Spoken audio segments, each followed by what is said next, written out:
આ દુનિયામાં સાથે શું આવે?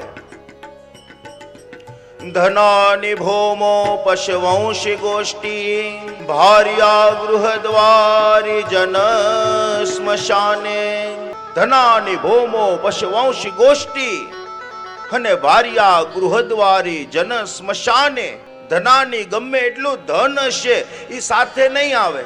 તમે કોઈ દિવસ એવું સાંભળ્યું કે પેલા ફલાણા ભાઈ તો ગુજરી ગયા, તેના ઘરમાં બહુ પૈસા હતા, તો પછી લાકડા નહીં પણ એની નીચે બંડલો મૂક્યા નોટુના ને એની નીચે એને સળગાવ્યા અને એને અગ્નિદાહ આપ્યો. ધન સાથે નથી આવતું. ધનાની ભૌમો, ગમે એટલી જમીન હશે, ગમે એટલા વીઘા જમીન હશે, એ જમીનનો એક ટુકડો સાથે આવતો નથી. કોઈ દિવસ એવું સાંભળ્યું કે ભાઈ ફલાણા ભાઈ ગુજરી ગયા, તેની પાસે બહુ જમીન હતી ને, તો એને એની જમીનની અંદર અગ્નિદાહ આપ્યો. નહીં, સ્મશાને જ લઈ જવા પડે. ધનાની ભૌમો પશવંશી ગોષ્ઠી, ગમે એટલા મિત્રો હશે, એ મિત્રો સાથે નહીં આવે. તો એનાથી આગળ આવશે કોણ? ભાર્યા ગૃહદ્વાર. જેની સાથે તમારો એટલો લગાવ હોય, એટલો સ્નેહ હોય, એટલો પ્રેમ હોય, એ પત્ની પણ ક્યાં સુધી સાથે આવે?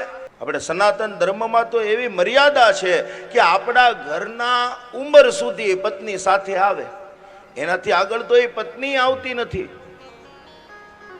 ભાર્યા ગૃહદ્વારી અને જન સ્મશાને. લોકો, કાકા, દાદા, મામા, મિત્રો, આ બધા ક્યાં સુધી સાથે આવે? બોલે સ્મશાન સુધી સાથે આવે. કોઈ દિવસ તમે એવું પેપરમાં વાંચ્યું કે કાકાને ભત્રીજા ઉપર બહુ પ્રેમ હતો, એટલા માટે ભત્રીજાનું મૃત્યુ થયું તો કાકાએ છલાંગ મારી ચિતાની અંદર, એણે એના પ્રાણની આહુતિ આપી. એ રડશે, શોક કરશે, પણ 10 ફૂટ દૂર રહીને. તો એનાથી આગળ કોણ આવે? ધનાની ભૌમો પશવંશી ગોષ્ઠી ભાર્યા ગૃહદ્વારી જન સ્મશાને દેહશ્ચિતાયામ પરલોક માર્ગે. તમે જે આ દેહને એટલો શણગાર કરો, શેમ્પુ ને કન્ડિશનર ને બોડી, આ બધું ક્યાં સુધી સાથે આવે? દેહશ્ચિતાયામ. માત્ર ને માત્ર ચિતા સુધી તમારું શરીર આવે, પછી તો એ શરીરે સાથ છોડી દે. દેહશ્ચિતાયામ પરલોક માર્ગે. એક જ વસ્તુ સાથે આવે, કઈ? બોલે કર્માનુગોગશ્ચતિ જીવ એક. માત્ર ને માત્ર કરેલા કર્મો એ જ સાથે આવે.